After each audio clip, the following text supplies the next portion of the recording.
Okay, welcome everybody.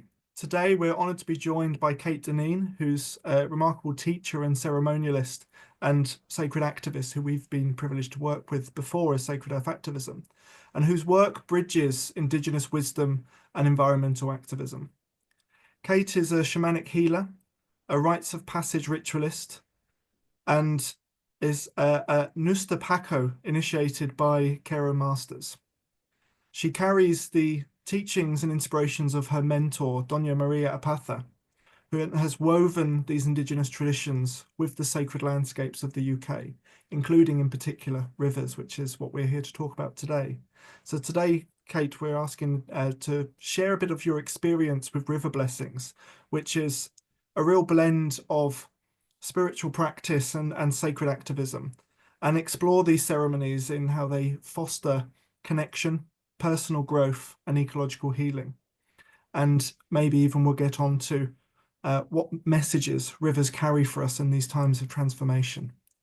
So let's warmly welcome Kate. Thank you very much for joining us today. Thank you. Just to start us off and just to tell us a little bit more about your journey with this, I wonder if you could start by just sharing a bit about your spiritual journey as a whole and how it's led to this work with sacred activism. For sure. So about 30 years ago, the idea came to me that healing goes way beyond our garden gate. You know, personal healing is all intimately bound up with our relationship to our environment. And so then that set me off on a track of doing shamanic training with Jack and Jan Angelo, and then latterly with the Kero Masters. And so that concern and appreciation for the environment led naturally into being interested in activism, in particular with XR, the ceremonial aspect. That's the piece that really chimes with who I am and my work and my experience and my teachings. And so you know, 2018, 2019, I was involved with making a dispatcho at the Declaration of Rebellion, which was then cast to the Thames, offered to the river there.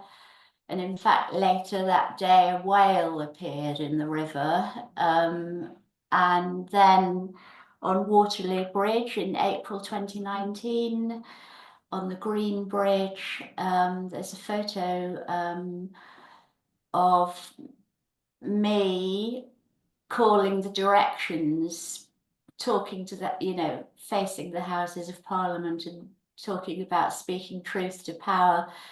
Unfortunately, what we don't have in that photo, I couldn't find one, is as we were holding that ceremony, in the vapor trails above us, the XR logo appeared in the sky, and that was, to me, you know, it's an example about how when we show up, nature responds, and so that informs my approach to river blessings, sacred activism, and the purpose of ceremony in that context. And then there's a photo of me offering a dispatcho to the Thames, again at Southwark, outside Southwark Crown Court, where we held a little ceremony for the Shell 7, and we were asking the spirits of place and the spirits of the Thames to support the activists in their court case there. And that was a very potent experience. So yeah, that's my background. And for me, the relationship between nature-based spirituality and sacred activism, and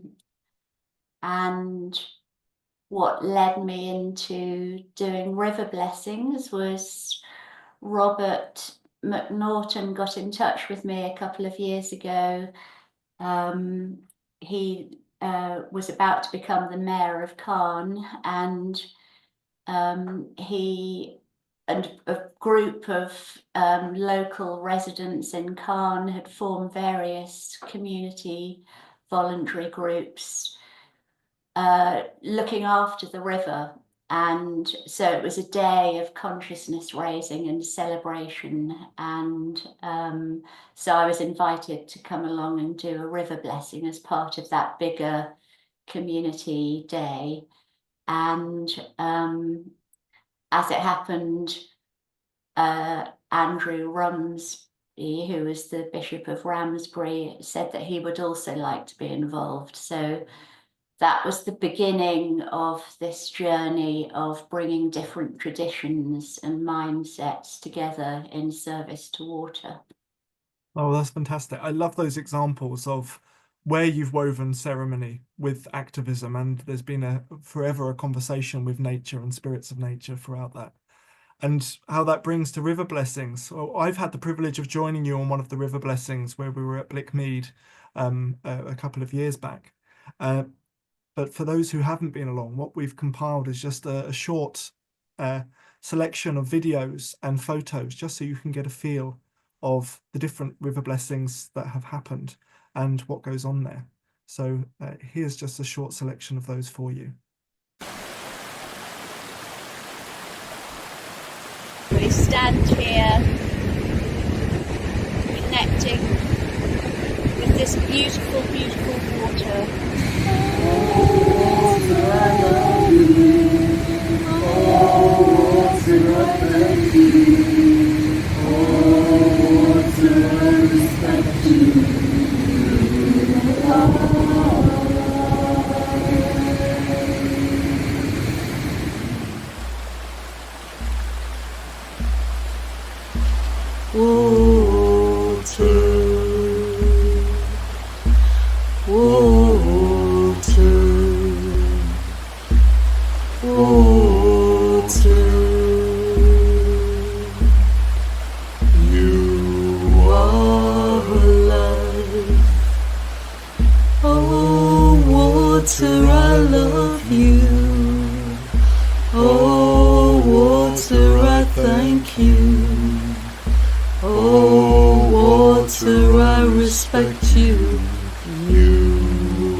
Thank you, Kate, for sharing all of those videos with us, and hopefully that gives people watching a feel of what these blessings, these river blessings and these gatherings are like. I wonder if you could just tell us a little bit more about the river blessings specifically, what they entail, what has kind of made them kind of unique as gatherings. And you know, we've seen a kind of a huge mix of people in attendance and participating there. What groups of people typically participate in these? Well, yes, I mean, right from the off, in Caen, that was an amazing group of people who were really unlikely to either be activists or attend that kind of ceremony. And there were children placing flowers on the dispatcho, everybody was singing, and then the bishop sang a beautiful song. He's also a folk musician, So it was a wonderful harmonizing and weaving of energies. And what was beautiful about that day was there are information boards along the river showing what the biodiversity is like now in the river, what it will be like in 10 years, and again in 20 and 30, if the move to clean up the river continues, you know, and biodiversity can flourish. So there was a real hopeful message. So that was the, if you like, the tone of that ceremony. At Blickmead, at the one that you came to, it was the structure was that we stood in a circle with our altar laid out in the center, and everybody participated and was invited to just speak from the heart about their relationship with water. More often than not, at ceremonies, everybody's invited to bring water from their locale and to bring a flower and to literally to exchange energies with the water, the body of water that we're at. So it could be the River Avon, the River Severn, a spring, at Blickmead, wherever it is. The ceremony will, its shape and tone will chime with the quality of the water, the spirit of the water, as well as the people who've shown up. And what each ceremony has in common is that we stand in a circle, we have our altar laid out in the middle, and we all bring pour waters, we mix our waters together. And as we're doing that, we're creating a living prayer. And so some ceremonies might be structured where we might do rounds where we express our grief at the state of the rivers, or our concern, or then we'll move on to expressing our gratitude, and we'll move on to expressing what our visions might be, or what our intentions or commitments might be. So it might be highly structured like that, or it might be much more loosely held. In fact, when you came to Blickmead, some pike appeared, and they made their presence very strongly felt. And so that again was an example of us noticing nature responding to us.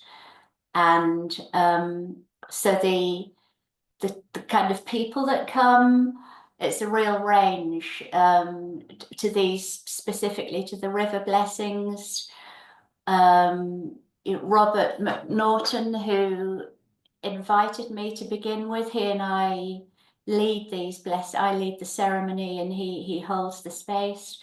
And he, as ex-mayor and now a Lib Dem councillor, he has the capacity to invite mayors, high sheriffs, councillors, politicians. So you get a mix of that kind of political person, scientists, activists, druids, Christians, Buddhists, Sufi, a real mix. And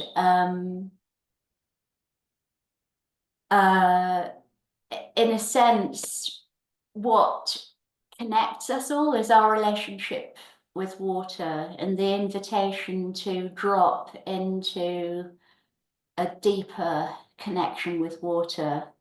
And so we have our central jug that we bring our waters to, and which then gets ceremonially offered to the river that we're at. And in doing that, we're really distilling the essence of our relationship as we're discovering our relationship with water, and learning from each other. So it's very interesting. Everybody who participates is a contributor, because everybody is welcome to speak words of love honouring, regret, whatever they want to say about water. And that creates a very potent mix which touches everybody deeply and deepens that connection, so that and we sing songs as well, and that softens our energy so that we become more attuned to the land and the water where we are. And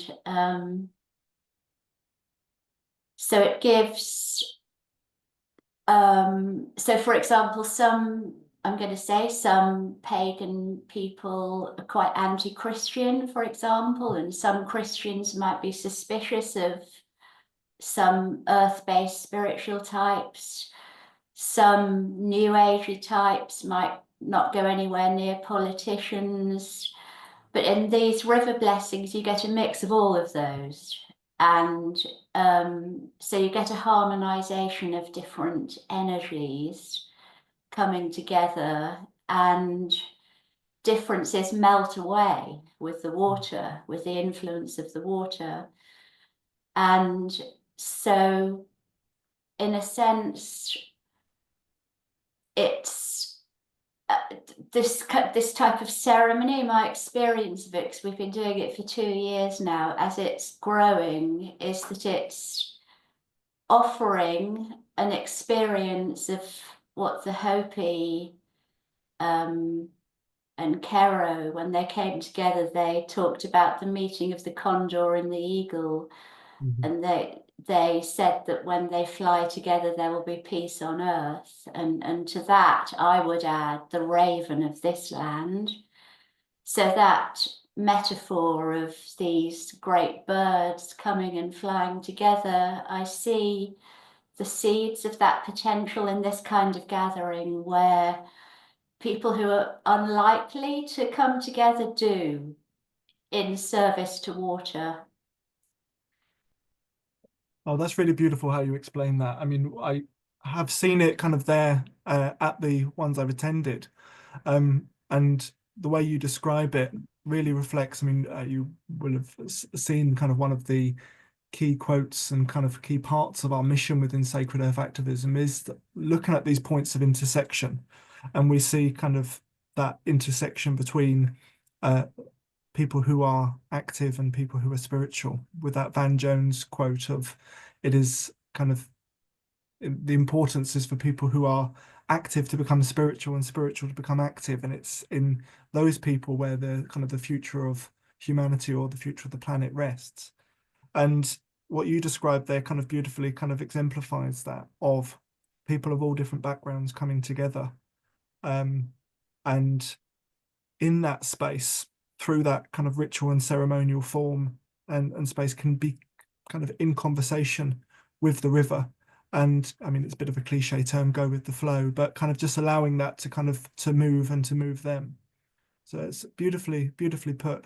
And I like that first example that you talked about of where it began, kind of the not the contrast, but the side and side of the signage talking about the environmental practical steps that are going on to support the river, and your ceremonial work kind of happening next to it, kind of in support of the river. And I was just wondering where you see the role of river blessings within the wider ecological movement, and part of or influencing it. What role do you see it as playing? Yes, well, I mean, going back again to the one that you came to where the pike appeared. So present at that was Brian Matthew, who's now a Lib Dem MP. And in his maiden speech, he talked about river blessings and the pike at Blickmead. So that is now enshrined in Hansard.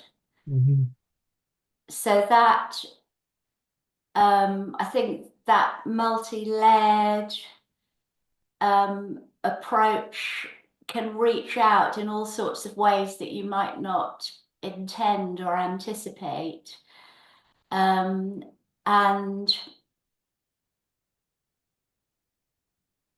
like I say, having that mix of people listening to each other and witnessing each other's devotion really creates the ground through which we can harmonize our energies, because moving forward and, you know, in co-creating this emerging world and in dreaming our new world into reality, we actually all need to be able to sit in a circle and harmonize our energies. You know, I might not agree with everybody's political outlook who comes to a river blessing, but we all connect through water. And so I see that and how that's growing.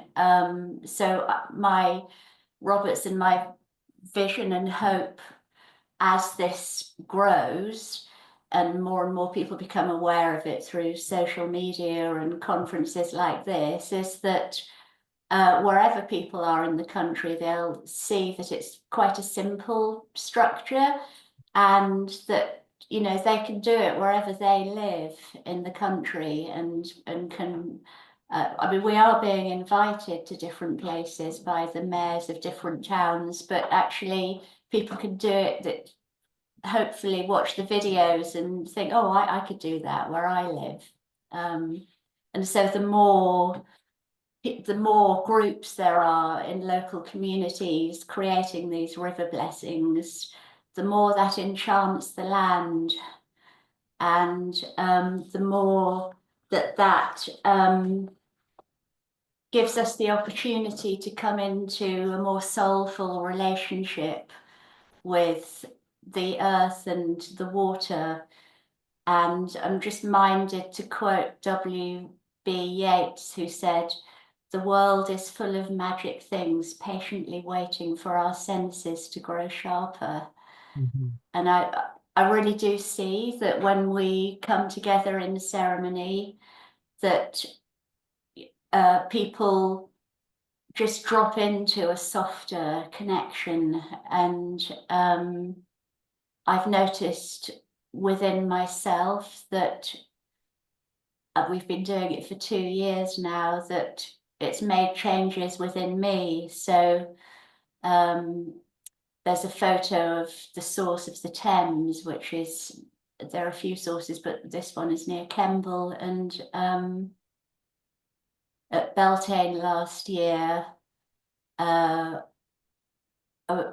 group of us went there and we were singing, but not using any words. We were just sounding and enchanting our relationship with the water.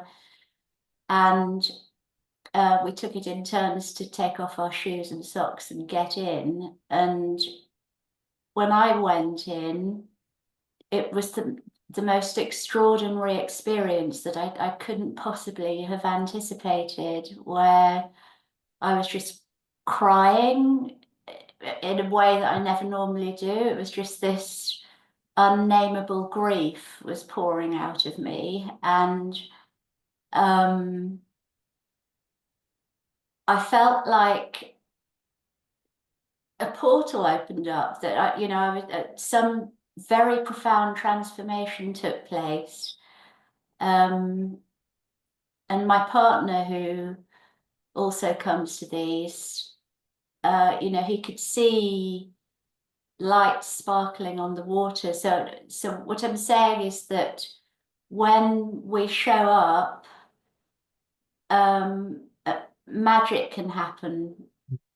And so there's something about giving ourselves the opportunity through ceremony to drop into that and to recall how our ancestors once lived on this land. I and many others look to other indigenous cultures to learn how to connect with nature. And actually, when we look, there's a 1,000-year-old spell book which is in the British Museum, and it really clearly states that our ancestors lived in complete harmony with the natural world and the natural spirituality, and they made offerings, just like we are with the flowers. They made offerings courting the land as farmers, you know, asking for fertile growth of crops, but they would create spells. So not that long ago in our recent history was this indigenous mindset of profound connection, and in the words of the Kero, never underestimate what's possible when we collaborate with nature. They're all subsistence farmers and they understand that really well. And it's clear from looking at our deep history that not that long ago, our ancestors had that profound connection, and doing something like a river blessing helps us to reanimate that connection. And that for me is a key part of what that can bring to the wider ecological movement, because without doubt we need science and technology to help us in this situation. But I would say that they need the warmth of ceremony as well. In this transformation of relationship consciousness. Oh, absolutely. I couldn't agree more. That's very beautifully said as well. And, you know, that does exemplify how these very kind of unifying ceremonies can bring people of all different backgrounds to have their own experience there with the river and take that with them. That's incredible that has been discussed or mentioned there in Parliament in their maiden speech. And who knows, as you say, kind of where other kind of threads of this, where this experience and this connection with the rivers may go to kind of influence other parts of the ecological movement. And for the people individually, I know you've mentioned about how these ceremonies are kind of a big part of you, or you've seen that they're a big part of personal growth for people. And I wonder if you could mention a bit about that, or tell us a bit about what you've seen and experienced with that. I've just noticed how some people are profoundly moved, you know, they're moved to tears, and it's as though this invitation and opportunity to just to drop all the noise of modern life and just be in this place of stillness in connection with the land and water, that something they didn't even realize their soul was yearning for has made itself known, and so they felt as though they've come home, you know. Yeah. And so for it, as you probably know, wild water swimming is more and more popular. And where I am, the River Froom, we had a Imbolc blessing there last year, and I started to dip in the river myself. There are lots of people who do, and I was on day 4 of a headache, and it took a lot for me to get myself to the river to dip, and I've been making offerings there for quite a while. But so I made an offering and I got in and my headache went. And what I've noticed is that when I go, I don't make a big deal of it. I just make a little offering, and I've noticed other people start to do that, because I think it's innate within all of us to offer gratitude. And, you know, if you go to somebody cooks you a beautiful dinner, you say thank you. And so it's not that much of a leap if you give somebody the example to think, oh, I'm going to thank the river, or I'm going to thank Mother Earth. It's just an opportunity to awaken that in oneself. And when we do that, we then come into reciprocity. Yeah, I was just about to say that you know what you describe is very powerful in how, in such a simple way, it can make a profound difference in how we see and relate to the river. So it's Yeah. kind of a wonderful part of it. I was wondering if I could ask now, you've kind of talked about all of these experiences of connection with the rivers now. I wonder what you would interpret as being river's message for us at this time. What is the river's or water's message for us in these transformational times? Yes. So, you know, we know that on a pragmatic level that we're needing to call upon our political leaders and the water companies to clean up their act, and for our politicians to support that, and for farmers to be supported in having the financial support to be able to clean up their act. There are people like Robert, who is, as a councillor, he's got a single issue, which is to get poo out of our rivers, and so that's what he's doing, and that's what he hears the river say. And then on a more esoteric level, as I've been learning more about our ancestors, that, you know, they only 1,000 years ago, for them, the land was alive with dragons. And you can see that in place names. So place names like Drake and Low, or Drag, you know, they all, that kind of place name means that our ancestors 1,000 years ago saw dragons on the edge, or they saw them hiding, sleeping under a barrow guarding treasure, or they saw them, a serpent dragon, as they were, because they were at walking pace, they were completely intimately connected with the energies of the changing energies of the land. And they would see, you know, a stony stream as being the spine of a worm or a serpent dragon. And so recently I guided some students on we were talking about how our ancients, how, you know, the ancients related to the land and the dragon energies, and did a guided journey, and one of them came back saying that the dragons are there whether we notice them or not, and they're there guarding the land and the waters and the air whether we notice them or not.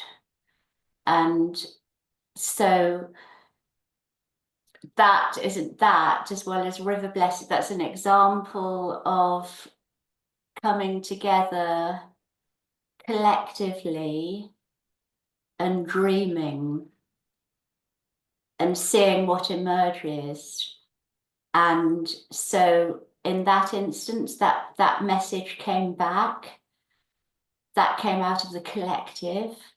And that's a very powerful message, which again speaks to this concept of reciprocity, because we know that when we make an offering of love to the river loves it. Or when we make an offering of love and gratitude to Mother Earth, something comes back in reciprocity. So that yeah, that the sense I get is that as well as, you know, the pragmatic, political, scientific, agricultural questions, is this the importance of us connecting soul to soul, heart to heart with the energies of the rivers.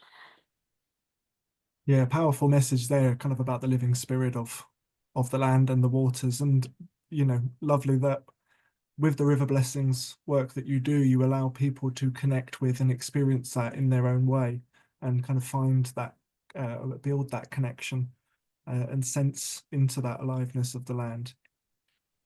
You had mentioned earlier about how you would like to see other people and other groups be inspired by what you're doing with river blessings and be doing that in their own area. And I wonder if you may share a bit more about that and how you envisage river blessings developing in the future. Yes, well, it's something that Robert and I have talked about, and you know, as I said, we've been invited by mayors of other towns to come and do blessings where they are. But as this movement builds, if you like, it's gathering momentum. And people see posts on Facebook, or they on this conference, or you know, the word spreads through the media. Our hope is that people, wherever they are, will feel inspired to do their own, you know, do their own ceremony by their own river, to you know, just get a group. You know, it only has to be 3 people. It doesn't have to be a huge group, but you know, to bring that prayer, gratitude, offering to their own river and bring the sacred, you know, re-sacralize that relationship between human, other than human, river, because as we've seen a few times now, I didn't mention this before, but at our last one in Malmesbury, I don't know about you, but I've barely seen a flash when a kingfisher goes by. There we were in a circle by the River Avon, by the weir, and a kingfisher sat on a branch on a tree opposite us for ages, looking at us. I've never known that before. So that's another example of nature